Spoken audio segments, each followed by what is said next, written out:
The Joe Rogan Experience. So I get picked up in Atlanta, take me to Atlanta jail. I go and put me in this modular, and I go in this modular, and there's black people, all the different races, right? Well, over there, they don't politic like we do in California, right? So this is my first understanding of how this system works, right? So I go in there, and the only thing that you can't do in that system is you can't eat at the same table with a different race. Besides that, once you're up from the dinner table, I can trade with any race. I could do whatever, talk to them, chop it up, like. But whatever. you have to eat with people of your own race only. Yeah. Wow. Only. So then. And they tell you this, so somebody informs you. Oh yeah. Oh yeah. I got informed when I went in. So when I moved from Atlanta to California politics much different.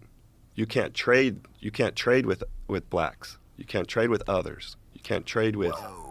So you can only do trade with your race, and then the whites get along with the SA. So what ended up happening is like, so you have others, which are any other race besides Mexican, white, or black. And this is a car. It's called a car, right? So everybody has a car, their own race. So you have Woods, you have Skinheads, you got Paisas, you got Mexicans, you got Crips, Bloods, and others. And the Paisas roll with the Mexicans, the Skinheads roll with the Woods. Yeah. And if something really pops off, some race shit, then Mexicans and the whites will click up against the blacks, or the blacks. It's always all them against us. It always sucked to be black in them times. I'm telling you, real shit. But we thump though. We thump. So we always knock them out anyway. So you start trying to figure out this shit, you know, like you get thrown into that fire and you're trying to figure out all these unwritten rules. You know, there's no rule book, a law book come in and say, hey, do this. Yeah. You know, right. So a guy could really direct you in the wrong way if he wants to. You know what I mean? Like tell you some sideways shit, and next thing you know, you're in a wreck. You know? Ooh. So I go in. Set you up. So I go in. This was actually my second experience, not my first experience in there, but my second experience, I go in, they put me into a psych ward, a psych watch, getting extradited from Atlanta to here. And so I go into this area, and I don't know anything, you know, and this black guy in the psych ward is like yelling in this module, you know, like, anybody want to learn how to play chess? Anybody want to learn how to play chess, you know? And I was like, hell yeah, I want to learn how to play chess, right? So I walk over, I sit down with this fool, and he starts showing me how to play chess. But it's a black guy at a black guy table, and I'm a white guy. So now I just sat down at this black guy table, and all the Woods and all the Skinheads in there are like now against me. You know? Oh, no. But I didn't know. Like. No, you had no idea. I had no idea. Oh, no. Right? So now. No. Yeah, so now my cell pops, and I go to walk to the shower, and I walk past the other cell that pops, which is another skinhead in that room, and I go walk past his cell, and it's smack, right? So now we're fighting. Wow. You know, so clean this kid up. Now they move me to another module. So now this kid put a kite out, like, oh, we got to get this guy, because da-da-da-da-da. So. Oh, fun. Yeah. So I'm moving this other module. At the time, the institution had a lot of skinheads in there, and the skinheads will politic hard. Like, if they have numbers, then they'll push the politics, you know? And I looked like a skinhead when I went in. I had no hair, you know, like a just bald guy going in there, you know what I mean? Right. So they all start treating me like I'm one of them, but I'm not a fucking skinhead. So this guy come over, and he's trying to get me to hide this little shank in my cell. Well, that's weapons manufacturing, carries 2 more years. Oh, my God. That's how people start getting hit. You start catching more cases. When you're only supposed to do 2, now you're doing 10. It just stacks up, but go ahead. And then there's intimidation factor, right? So this guy got a big-ass swastika tattooed on his face right here, teardrops, Jesus. lightning bolts everywhere, you know what I mean? Like, he's lifer, you know? Right.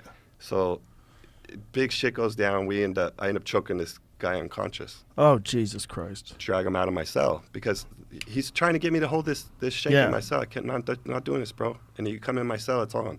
Right. So now we fighting, take this guy out, right? Just choke him out, beat him up, drag him out, hit him with some elbows. Now he's leaking.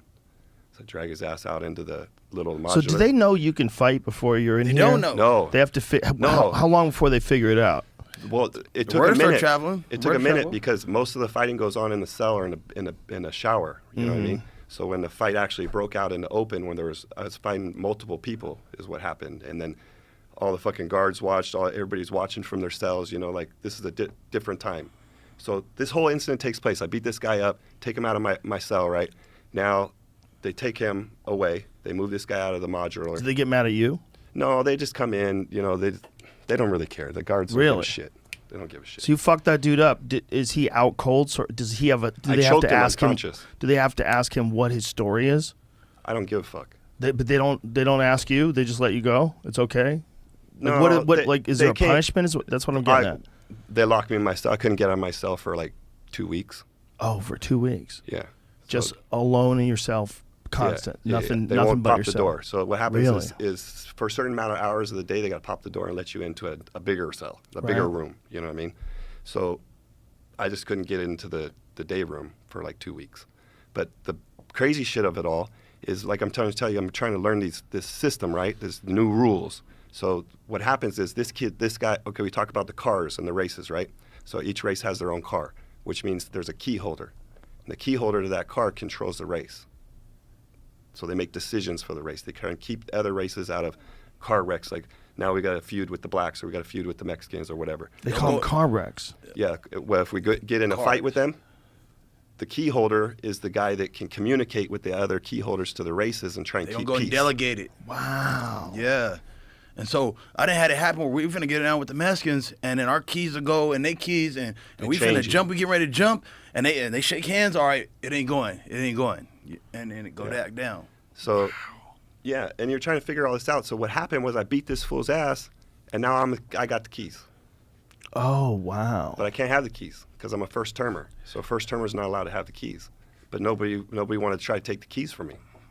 So in order for them to take the keys from me, they got to fight me to take the keys away from me. Oh boy.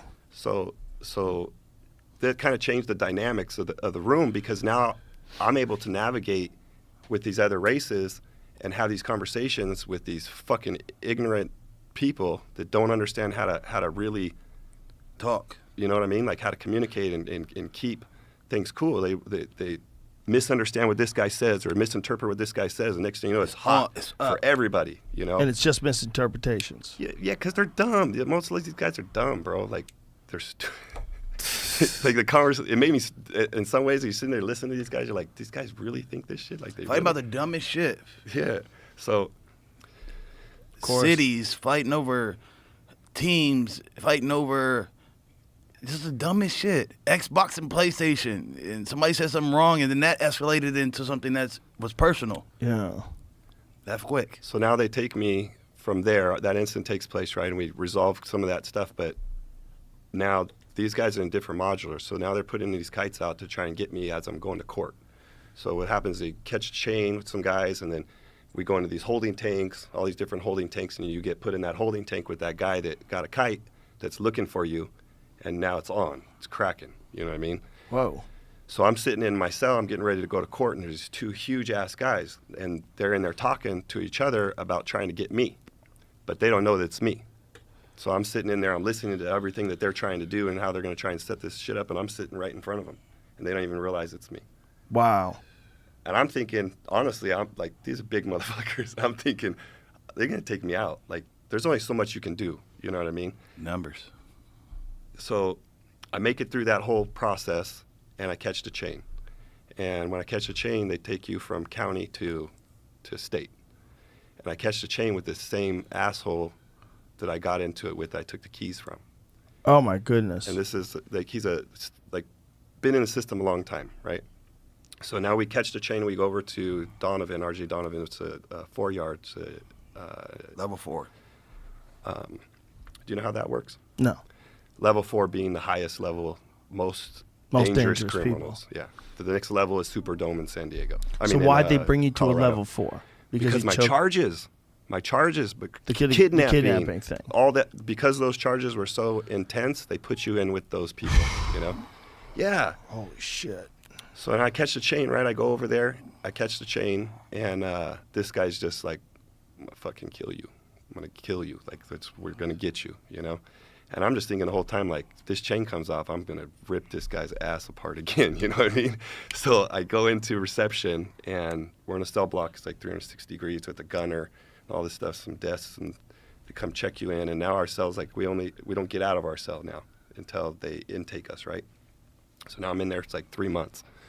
And there's this guy next door. We start talking through the vent to each other a little bit, you know, and we're playing chess and shit like through the little vent, so moving pieces around and shit. And they call me out to the thing, talk to the officers, and this guy goes, I don't know this guy, again in the cell next to me, right? And I walk past his cell and I hear him yell like through the thing. He's like, "Hey, bro, kick that cord over to me." And I'm like, "Kick your cord over?" Like, "Yeah, that cord right there. Kick that cord over to me when you're coming by." And I'm like, "The fuck's he want this cord for?" You know, it was like connected to this fan, right? So when I come back, I kick this cord over, and I wasn't gonna do it, but I was like, "Fuck it," right? So I kick this cord over there, and next thing you know, in the night, I get this fish come through, right? Like like they make a string, right, with the thing on it, and they swing it out into your cell. And you take this kite, and then you can read the information on it or whatever, you know. So kite it around to everybody and get it to who they needed to get it to, right? Okay. So this guy shoots this little sheet kite over to me. I open it up, and it's a fucking sack of weed, dude, right? And I'm like, that's why this dude wanted that cord. He took that cord, and he started a wick. So he started a fire, and he had a bag of weed. So now he's smoking weed, and the whole cell is like full of weed, bro. And he shoots it. I say, "Bro, I can't have this." Like, I try to shoot that shit back to him. He's like, "Nah, you got to keep it. You get coffee with it. You get whatever you need, you know." And I'm like, "Oh shit, okay, you know." So my other cellie that was in there, he was like, "I'll take it," and I was like, "Fuck yeah, take that shit." So I got a bunch of canteen and shit, you know, like coffee and stuff for it. And so this guy like really was like thankful I did it for him, you know, like kick this cord. So I never seen his face, like never seen this guy's face, right? Just hear him talking through the thing. Vince. And so the guy I caught the chain with puts this hit on me, like they want to try and stab me, right? So it goes around to the other key holders. The fucking guy next to me was a key holder for the Bloods. He's a black guy. Because I kicked that cord over to him, he hit me up through the cell. He's like, "Hey," he says, "is your name Beanie?" And I was like, "Fuck," right? I go back over to the vent, right? And I said, "No." and he goes, "Oh, good." And I went, "Oh, good." What the fuck does this mean, right? And I'm like, "Hey," I said, "What if it was?" And he goes, "Well, is it or not, fucker?" And I go, "Well, it's not Beanie." I go, "It's Baney." And he goes, "It's the same shit." I go, "Okay, bro." He's like, "Hey, I'm gonna let you know, they're gonna pop this door and they're coming for you." And I was like, "Really?" I was like, "What do you mean?" He's like, "They're gonna come and get you when this door pops. You're gonna pop this door, and you're gonna go to shower, and they're gonna send some guys to come and get you." Oof. My other cellie, he knows already. He didn't tell me. In order for that to go down, they have to tell your cellie so your cellie can stay out of the fucking way. Oh, wow. So he knows about it. He's known about it. And now he tells me through the wall, and now I know he knows about it. You know what I mean? And I'm living in this room with this guy. So door pops. My cellie takes off running out of the cell. So I just posted up at the back of the cell, just waiting, you know. And sure as shit, two guys come flying in. One guy flying in, try to stab me. And then we're fucking scrapping, rapping all over the place. Fall out of the cell. We're up the stairs. Fucking push the guy down the stairs. We fall down the stairs. I'm tired as fuck. Like, fighting two guys. I'm tired. I'm lumped up a little bit. And I look over this way, and I'm barely breathing. Look over this way, and all the fucking cops just watching. They're just watching. Oh, my God. So this other guy come over, he's kicking. I grab the other guy, drag him on top of me, and I'm just choking him, you know, and like trying to use him to deflect this guy from getting at me. Right. And then realize this guy's out. He's not even awake. Push him off me, and now it's just me and this guy and everybody in the cells watching, and all the cops watching. So let's tear this fucking guy's ass up. We leave, and this guy never got up. The guy was choking. Never got up. Just eyes full of blood, right? So they send me to another cell block. I go in there for a couple of days. Guard comes in. We're going to move you to the gymnasium. So you move me to the gymnasium. So now I'm out of the cell block. I'm in a gym with 300 guys. I can walk around. I get yard access, all this stuff, right? And the cop says, I really appreciate what you did for us out there. He's like, that was pretty fucking amazing. And I'm just thinking to myself, like, I want to get the fuck out of here.